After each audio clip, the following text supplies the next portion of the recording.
Welcome my great students, आपका स्वागत है पैरामाउंट कोचिंग के इस ऑनलाइन ऐप के अंदर। दोस्तों, आप लोगों को बहुत बहुत शुभकामनाएं कि आप लोगों ने पैरामाउंट के ऐप को डाउनलोड किया, क्योंकि आप सभी लोग अपनी स्टडीज को लेकर बहुत सीरियस हैं। दोस्तों, एक छोटी सी चीज कहती है कि कौन कहता है आसमां में सुराख हो नहीं सकता, एक पत्थर तो तबीयत से उछालो यारो। तो वो पत्थर आप लोगों ने उछाल दिया है और अब बस उस चीज का इंतजार करना है जो आप लोगों के ग्रैंड रिजल्ट को लेकर आएगी। तो दोस्तों, लॉकडाउन जैसे चल रहा है सभी कोचिंग इंस्टीट्यूट्स में, सभी इंस्टीट्यूशंस में, सभी शैक्षणिक संस्थानों में, लेकिन पैरामाउंट ऑनलाइन प्लेटफॉर्म के जरिए आप लोग अपनी स्टडीज को कंटिन्यू कर सकते हैं, आप लोग अपने सपनों को साकार कर सकते हैं। आपकी स्टडीज के लिए लॉकडाउन नहीं है और अब लॉकडाउन में भी तैयारी नहीं रुकेगी दोस्तों आप लोगों की। तो बिल्कुल तैयार रहिए आप लोग। इस वीडियो के अंदर आज जो हम लोग यहां बात करने वाले हैं वो कुछ उन चीजों के बारे में बात करने वाले हैं कि आप लोग अपने करियर को इस लॉकडाउन के टाइम में किस तरीके से ब्राइट कर सकते हैं। तो दोस्तों, अब आप लोगों के लिए एक स्लाइड चलेगी और स्लाइड में हम लोग बात करेंगे एग्जाम्स से रिलेटेड बहुत सारी चीजों की। तो शुरू करते हैं उस स्लाइड को। फ्रेंड्स, आपने देखा कि लॉकडाउन के अंदर जिस तरीके से प्राइवेट सेक्टर की धज्जियां उड़ गई हैं, मैं किसी सेक्टर को बहुत बुरा नहीं कह रहा हूं, मैं किसी सेक्टर को बहुत अच्छा भी नहीं कह रहा हूं, लेकिन मैं एक चीज कहता हूं कि प्राइवेट सेक्टर में जिस तरीके का रिसेशन अभी देखने को मिल रहा है, सैलरीज सबकी डिडक्ट हो चुकी है, इसके अलावा नौकरियां लगभग करोड़ों नौकरियां जो है वो खत्म हो चुकी है। लेकिन गवर्नमेंट जॉब एक ऐसा सेक्टर है जहां पर कभी भी रिसेशन नहीं होता, जहां कभी भी जॉब के जाने का भी डर नहीं होता। दोस्तों, गवर्नमेंट जॉब बहुत ही बेनिफिशियल होती है आप जैसे कैंडिडेट्स के लिए, आप जैसे न्यू कमर्स के लिए जो अभी कॉलेज से पास आउट हुए हैं और अपने करियर को ब्राइट करना चाहते हैं। दोस्तों, गवर्नमेंट जॉब के अंदर बहुत सारे बेनिफिट्स हैं जिसके बारे में मैं यहां बात करने वाला हूं आप लोगों से। तो जो गवर्नमेंट जॉब के अंदर जो बेनिफिट्स हैं वो है, सबसे पहले फिक्स्ड सैलरी है। यहां आपको सैलरी में कोई डिडक्शन नहीं मिलता, आपको पूरी की पूरी सैलरी मिलेगी। इसके अलावा हम लोग बात करते हैं यहां गुड पर्क्स एंड आपके जो बोनस होते हैं वो बहुत अच्छे होते हैं। टाइम टू टाइम आप लोगों के जो बोनस होते हैं, जो पर्क्स होते हैं, सैलरी जो होती है उसमें इंक्रीमेंट होता है, कभी भी सैलरी आप लोगों की कम नहीं होगी। जिस तरीके से लॉकडाउन के अंदर सैलरीज बहुत लोगों की कम हुई है, घर को चलाना बड़ा मुश्किल हो गया है, लेकिन गवर्नमेंट सेक्टर एकमात्र ऐसा सेक्टर है जहां पर सैलरीज कभी भी डिडक्ट नहीं होती है। दोस्तों, इसके अलावा जो आज के टाइम पर देखा जाए वो बहुत इंपॉर्टेंट है, गवर्नमेंट जॉब के अंदर आपका सोशल स्टेटस डेवलप होता है। एक छोटी सी बात करूंगा मैं आप लोगों से। एक बहुत बड़ी कंपनी का सीईओ, एक शादी का माहौल होता है देखिएगा हमारे यहां पर, तो बहुत बड़ी कंपनी का सीईओ अगर होगा और साथ ही साथ एक गवर्नमेंट एम्प्लॉय होगा, दोनों के दोनों किसी फंक्शन में किसी रिलेटिव के यहां जाते हैं, लेकिन जो सबसे ज्यादा सम्मान मिलता है वो मिलता है गवर्नमेंट सेक्टर में काम करने वाले को। तो क्योंकि गवर्नमेंट, आप सीधे के सीधे सरकार के नुमाइंदे हैं, आप सीधे के सीधे सरकार के रिप्रेजेंटेटिव हैं। दोस्तों, मैं आज आप लोगों को जॉब के बारे में बात करूंगा जो बहुत बड़ी नहीं है लेकिन बड़ी से भी खतरनाक नहीं है, ठीक है। उस जॉब का नाम है CGL के थ्रू आप बी और सी ग्रेड की जॉब्स के अंदर जाने का एक रास्ता देखते हैं, ठीक है।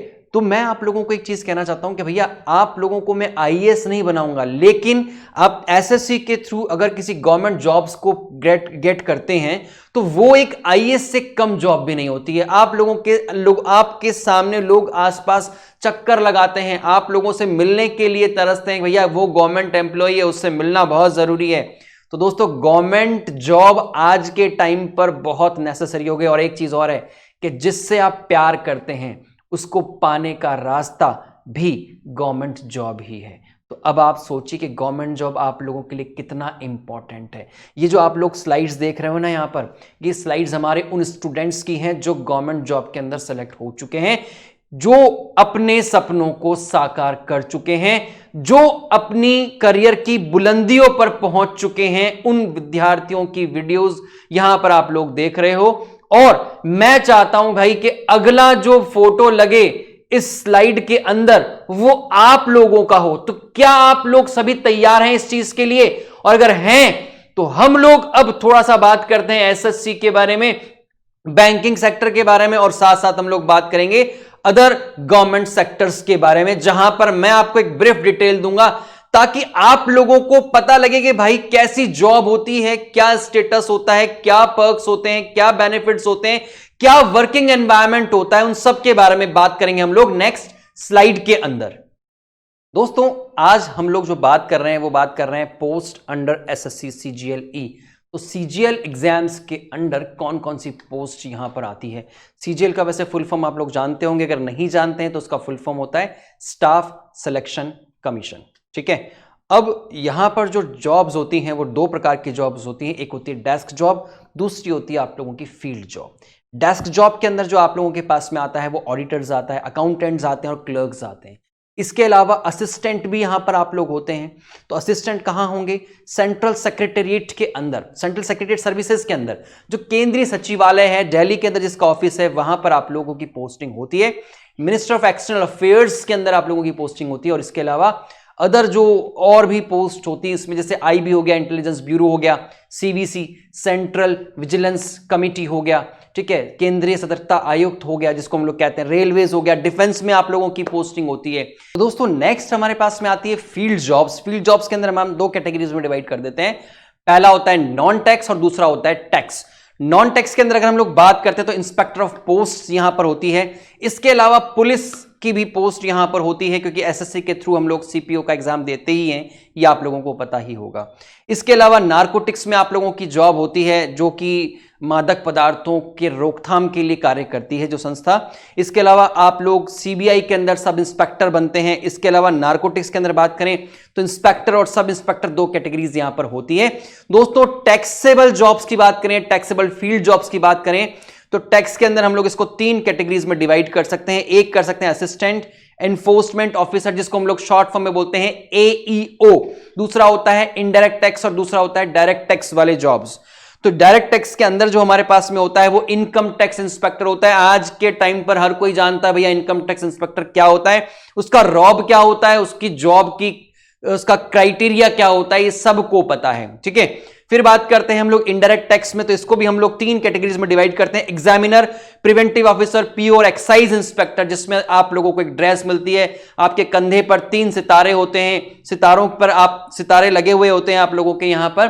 तो ये जो जॉब्स हैं इसमें से कुछ जॉब्स वर्दी वाली हैं, कुछ जॉब्स वो हैं वो बिना वर्दी वाली है। तो भैया जो भी हो, वर्दी हो या बिना वर्दी हो, जॉब होती है, सरकारी होती है, उसके अंदर आप लोगों को बहुत पावर मिलती है। मैं कहता हूं कि आप लोग आईएएस नहीं होते हैं, लेकिन छोटे मोटे आईएएस तो आप बनी जाते हैं इस जॉब से। ठीक है, चलेगा। अब हम लोग बात करते हैं कि इसके अंदर एसएससी के अंदर अगर आप लोगों को ये जॉब्स लेनी है तो इनका सिलेबस क्या होता है, क्या क्या चीजें आप लोगों को पढ़नी होती है। तो दोस्तों एसएससी सीजीएल टायर 1 जो हम लोग बात करते हैं, वैसे अभी सीईटी का एग्जाम होगा 2021 से, लेकिन अभी हम लोग जो बात कर रहे हैं वो एसएससी सीजीएल टायर 1 की बात करें। इसमें आप लोगों के जो सब्जेक्ट्स होते हैं वो इंग्लिश होता है, इसके अलावा जनरल स्टडीज होता है, मैथमेटिक्स होता है, रीजनिंग होते हैं। इन सभी के नंबर ऑफ जो क्वेश्चंस होते हैं आप लोगों के पास में वो होते हैं 25। मतलब आप लोगों के पास में 100 क्वेश्चंस होंगे, आप लोगों को 1 घंटे का टाइम मिलेगा और इन सभी जो क्वेश्चंस होते हैं, इन सभी के टोटल मार्क्स जो होते हैं वो होते हैं आप लोगों के 200। मतलब हर एक सेक्शन के अंदर आप लोगों को 50 मार्क्स का एक पेपर होता है।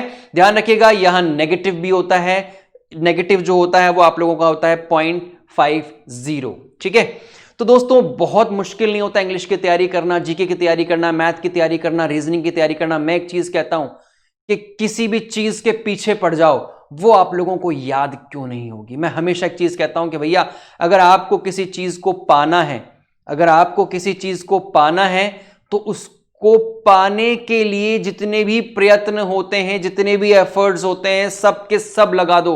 गारंटी मैं देता हूं आप लोगों को कि आप लोगों की जॉब 100% लग जाएगी। ठीक है, तो एक छोटी सी चीज है, देखो भैया, एक मैं कहता हूं कि फटाफट आप लोग तैयारी करना शुरू करिए, क्योंकि जॉब जो है वो किसी का इंतजार नहीं करता, अवसर किसी का इंतजार नहीं करता। आप उसका इंतजार कर रहे हैं जो वैकेंसी आने वाली है और आ चुकी है। और अब आप लोगों को उन्हीं वैकेंसीज पर ध्यान भी देना है। चलिए बात करते हैं सीजीएल टायर 2 पर। अगर आप लोग इस सीजीएल टायर 1 को क्लियर करते हैं देन आप लोगों के पास में आता है टायर 2, और टायर 2 के अंदर जो आप लोगों के पेपर होते हैं वो दो ही मेन पेपर होते हैं, एक होता है इंग्लिश का, दूसरा होता है मैथमेटिक्स का। दोस्तों इंग्लिश के जो नंबर ऑफ क्वेश्चंस होते हैं वो होते हैं 100, मैथमेटिक्स के नंबर ऑफ क्वेश्चंस होते हैं वो होते हैं 200, लेकिन दोनों के मार्क्स जो होते हैं भैया वो 200 ही होते हैं, ये ध्यान रखिएगा। इसको क्लियर करने के बाद में आप लोग पहुंचते हैं डेस्क्रिप्टिव पर। ऐसे हो गया, एप्लीकेशन हो गया, पैराग्राफ हो गया, ये लिखना होता है आप लोगों को। 100 मार्क्स का पेपर होता है, इंग्लिश और हिंदी दोनों लैंग्वेज में से आप कोई से भी चूज कर सकते हैं। तो दोस्तों मैं कहता हूं आप लोगों को 200 और 200 कितने, 400 और 400 और 200 कितने, 600 और एक 700 मार्क्स के अंदर 700 मार्क्स का पेपर देने के बाद में आप लोग, जो मैंने इससे पहले आपको जो स्लाइड दिखाई थी, उन जॉब्स को एलिजिबल कर लेते हो, उन जॉब्स को पा लेते हो। तो भैया बहुत मुश्किल काम नहीं है, एक छोटी सी चीज़ है। बहुत बच्चे कहते हैं मुझे कि सर बहुत लेंदी सब्जेक्ट है, इंग्लिश पढ़ना है, जीएस पढ़ना है, मैथमेटिक्स पढ़ना है, रीजनिंग पढ़ना है। बच्चे एक छोटी सी चीज़ है, अफ्रीका में कहावत है कि अगर किसी बड़े हाथी को खाना है ना तो उसको एक साथ नहीं खाया जाता, उसके पीस किए जाते हैं और फिर उसको खाया जाता है। वैसे ही अगर आपको लगता है कि बहुत बड़ा हाथी है तो कोई बात नहीं है यार, हाथी है तो क्या हुआ, इन सब के छोटे छोटे पार्ट्स करो, छोटे छोटे टुकड़े करो, एंड देन उसके बाद में इसको लर्न करो, पढ़ो। मैं कहता हूं कि क्यों नहीं हो सकता। एक इंग्लिश में एक छोटी सी भी एक प्रोवर्ब है, बहुत अच्छी सेइंग है इंग्लिश के अंदर, रीड वंस रिवाइज थ्राइस। एक बार पढ़ो, 3 बार रिवाइज करो। तो भाई 3 बार क्या, मैं कहता हूं कि अगर आपको लगता है कि मुझे 3 बार में याद नहीं हुआ, आप 4 बार याद कर लो। आपको लगता है 4 बार में याद नहीं हुआ, मुझे लगता है आप लोगों को 5 बार में याद कर लेना चाहिए। कोई कहता है साहब मुझे 10 बार में भी याद नहीं होता, तो मैं कहता हूं भाई कोई बात नहीं, 11वीं बार भी तैयारी करो, 11वीं बार भी पढ़ाई करो, 11वीं बार भी याद करने की कोशिश करो। एक छोटी सी चीज है, कई बार बच्चे ये भी कहते हैं कि सर हम लोग ब्रिलियंट नहीं हैं, हम लोग कैसे इन एग्जाम्स को क्लियर कर सकते हैं, क्योंकि जो इन एग्जाम्स को क्लियर करता है वो ब्रिलियंट होता है। मैं कहता हूं ब्रिलियंट कुछ नहीं होता दोस्त। अगर कोई बहुत अच्छा दिमाग वाला बंदा है, बहुत अच्छा दिमाग जिसके पास में है, अगर उसने एक बार इस चीज को पढ़ा और उसको याद हो गया, कोई बात नहीं, ये तो बहुत अच्छी बात है। अगर उसको एक बार पढ़ने से याद हो गया, आप लोग उसको 4 बार पढ़ो, आप लोग उसके इक्वल हो जाओगे। और मैं कहता हूं कि अगर आप 2 बार और पढ़ लेते हो तो आप उससे ऊपर हो जाओगे। तो बताओ मुझे, इंटेलिजेंट या जो ब्रिलियंट स्टूडेंट होता है उसमें और आप में कोई फर्क नहीं होता। फर्क सिर्फ इतना होता है भाई, रिवीजन का फर्क होता है। अगर वो उसको इसको एक बार पढ़कर याद कर लेता है और आप लोग उसको 4 बार पढ़कर याद करते हो तो आप उसके बराबर हो सकते हो। बहुत मुश्किल काम नहीं है, मैं फिर कहता हूं आप लोगों को, बहुत मुश्किल काम नहीं है। कौन कहता है आसमां में सुराख हो नहीं सकता? एक पत्थर तो तबीयत से उछालो यारो। तो तबीयत से उछालने का तरीका हम अपनी वीडियोस में आप लोगों को बताएंगे, उन सभी वीडियोस में जो हम लोगों ने आप लोगों के लिए तैयार किया है, दिन रात मेहनत करके वो पूरा का पूरा एक बंच हम लोगों ने आप लोगों के लिए बनाया है। तो फ्रेंड्स अभी हम लोग बात करते हैं बैंकिंग सेक्टर में जॉब्स के लिए। बैंकिंग सेक्टर में आप लोगों के पास में 3 लेवल होते हैं पहुंचने के। सबसे पहला आपके पास में होता है आरबीआई का, दूसरा होता है आईबीपीएस का, तीसरा होता है आईबीपीएस आरआरबी जिसको हम लोग बोलते हैं रीजनल रूरल बैंक, और चौथा होता है एसबीआई जो इंडिया का गवर्नमेंट सेक्टर का सबसे बड़ा बैंक है, स्टेट बैंक ऑफ इंडिया। तो दोस्तों आरबीआई के अंदर हमारे पास में जो पहुंचने के तरीके होते हैं वो 2 होते हैं। हमारे पास में पहुंचने के 2 रास्ते होते हैं, एक होता है आरबीआई ग्रेड बी और दूसरा होता है असिस्टेंट का। फिर बात करते हैं आईबीपीएस में। आईबीपीएस के अंदर हमारे पास में भी 3 लेवल होते हैं पहुंचने के। सबसे पहला होता है आईबीपीएस पीओ जिसमें आप लोग बनते हैं प्रोबेशनरी ऑफिसर, मतलब आप बैंक के अंदर एक जूनियर मैनेजर बनते हैं, या हम लोग कह सकते हैं कि आप लोग पीओ प्रोबेशनर ऑफिसर बनते हैं। इसके बाद में आता है आप लोगों के पास में आईबीपीएस एसओ जिसको हम लोग बोलते हैं, इसमें आप लोगों को एक प्रोफेशनल डिग्री चाहिए होती है, इसको हम लोग बोलते हैं स्पेशलिस्ट ऑफिसर, जिसमें से आप लोगों में से बहुत से स्टूडेंट्स ने कर रखा होगा बीटेक, इसके अलावा आप लोगों ने एलएलबी किया होगा, इसके अलावा आप लोगों के पास में फाइनेंस में एमबीए होगा। और जो 4th लेवल होता है वो होता है असिस्टेंट जिसको हम लोग बोलते हैं आईबीपीएस में बैंकिंग क्लर्क। तो क्लर्क की जॉब के लिए कोई इंटरव्यू नहीं होता है दोस्तों। फिर बात करते हैं आईबीपीएस आरआरबी। तो आरआरबी में भी हमारे पास में 3 लेवल होते हैं, 3 दरवाजे होते हैं आरआरबी के थ्रू ज्वाइन करने के। वो होता है आईबीपीएस आरआरबी पीओ, उसके बाद में क्लर्क होता है और स्केल सेकंड होता है। इसमें एक्सपीरियंस्ड जो कैंडिडेट्स होते हैं उनको रिक्रूट किया जाता है। फिर आता है एसबीआई जो इंडिया का सबसे बड़ा गवर्नमेंट सेक्टर का बैंक है, एसबीआई पीओ और एसबीआई क्लर्क, ये 2 लेवल यहां पर पूछे जाते हैं, या ये 2 लेवल जो है वो यहां एंट्री लेवल का काम करते हैं। चलेगा, अब हम लोग बात करते हैं इसके सिलेबस की। तो यहां देखिएगा सिलेबस आप लोगों की स्क्रीन पर आ चुका होगा। सिलेबस यहां क्या होता है, जो हम लोग बात करते हैं बैंकिंग के अंदर CWE common written examination PO और क्लर्क लेवल के लिए, वहां पर आप लोगों के इंग्लिश, क्वांटिटेटिव एप्टीट्यूड और रीजनिंग एबिलिटी पूछी जाती है। इंग्लिश लैंग्वेज जो होती है, यहां पर जो क्वेश्चन होते हैं वो 30 क्वेश्चंस होते हैं। मार्क्स जो होगा इसका 30 मार्क्स ही होगा। इसके अलावा क्वांट हो गया, रीजनिंग हो गया, या दोनों में 35 क्वेश्चंस होते हैं और इनके मार्क्स भी जो होते हैं वो 35 ही होते हैं। दोस्तों इसके बाद में बात करते हैं हम लोग मेंस एग्जामिनेशन की। पीओ के अंदर अगर हम लोग बात करें मेंस एग्जामिनेशन की, तो यहां पर आप लोगों के पास में आता है रीजनिंग एंड कंप्यूटर एप्टीट्यूड। जो इसके क्वेश्चंस बनते हैं, देखिएगा आप लोगों की स्क्रीन पर दिख रहा होगा आप लोगों को, 45 क्वेश्चंस होते हैं, 60 मार्क्स यहां पर मिलते हैं। इसके अलावा बैंक क्लर्क की बात करें तो 50 क्वेश्चंस होते हैं, 60 मार्क्स यहां होते हैं। फिर हम लोग बात करते हैं जर्नल इकोनॉमिक्स और बैंकिंग के लिए, तो वहां 40 क्वेश्चंस होते हैं और 40 मार्क्स ही होते हैं। लेकिन अगर बात करें क्लर्क की तो 50 क्वेश्चंस 50 मार्क्स। इंग्लिश लैंग्वेज की बात करेंगे तो फिर वहां पर 35 क्वेश्चंस होंगे और 40 मार्क्स होंगे पीओ के अंदर, और क्लर्क के अंदर 40 क्वेश्चंस और 40 मार्क्स होंगे। फिर हम लोग बात करते हैं डेटा एनालिसिस एंड इंटरप्रिटेशन की, तो पीओ के अंदर 35 क्वेश्चंस होते हैं, 60 मार्क्स होते हैं। बैंकिंग क्लर्क की अगर बात करें तो 50 क्वेश्चंस 50 मार्क्स। इसके अलावा बात करते हैं डिस्क्रिप्टिव की, जो सिर्फ और सिर्फ कहां होता है, एसबीआई के अंदर होता है। क्लर्क में उसका जो मार्क्स होता है वो होते हैं 50 मार्क्स। बैंकिंग में करियर ग्रोथ के लिए दोस्तों क्लर्क सबसे पहले होता है, फिर उससे बनता है ऑफिसर पीओ, मैनेजर होता है, सीनियर मैनेजर होता है, चीफ मैनेजर होता है, एजीएम, असिस्टेंट जनरल मैनेजर, और उसके बाद में होता है जनरल मैनेजर। तो आप लोग जनरल मैनेजर की पोजीशन तक भी पहुंच सकते हो। तो दोस्तों आप लोग आज से ही तैयारी शुरू करिए, मैं कहता हूं कल आपका भविष्य बहुत ब्रिलियंट होगा। ठीक है, तो दोस्तों पैरामाउंट कोचिंग ऑनलाइन एप्लीकेशन के अंदर आप लोगों को क्या क्या मिलता है, इस पर हम लोग बात कर लेते हैं। तो यहां पर आप लोगों को लगभग 450 घंटे की वीडियो लेक्चर्स आप लोगों को मिलेंगे, जो कि एक्सपीरियंस्ड फैकल्टीज के द्वारा तैयार किए गए हैं। दोस्तों ये जो वीडियोस हैं वो हम लोगों ने दिन रात मेहनत करके आप लोगों के लिए, सिर्फ और सिर्फ आप लोगों के लिए तैयार किए हैं। वीडियो की जो क्वालिटी है वो HD क्वालिटी है, और वीडियोस जो हैं वो SSC बैंक और बाकी के जितने भी एग्जाम्स हैं उन सभी को कवर करते हैं। दोस्तों अगर आप लोगों को कोई भी क्वेश्चंस में प्रॉब्लम आती है तो उसके लिए भी हम लोगों ने आप लोगों को एक नंबर दे रखा है। आप लोग सिर्फ वहां मैसेज कीजिए या सिर्फ आप वहां पर कॉल कीजिए, अपनी जो भी प्रॉब्लम है कंसर्न सब्जेक्ट के अकॉर्डिंग वो बताइए। आपका जो कॉल है वो कंसर्न फैकल्टी को ट्रांसफर हो जाएगा और आप लोगों की क्वेरी जो है वो सॉल्व करवा दी जाएगी, चाहे वो आप लोगों को सॉल्व करवा के या टेलीफोन पर या वीडियो कॉल के थ्रू किसी भी माध्यम से हो सकता है। तो दोस्तों इसके अलावा जो हम लोग यहां पर दे रहे हैं आप लोगों को कोर्स, वो बहुत ही अच्छे डिस्काउंट पर भी दे रहे हैं।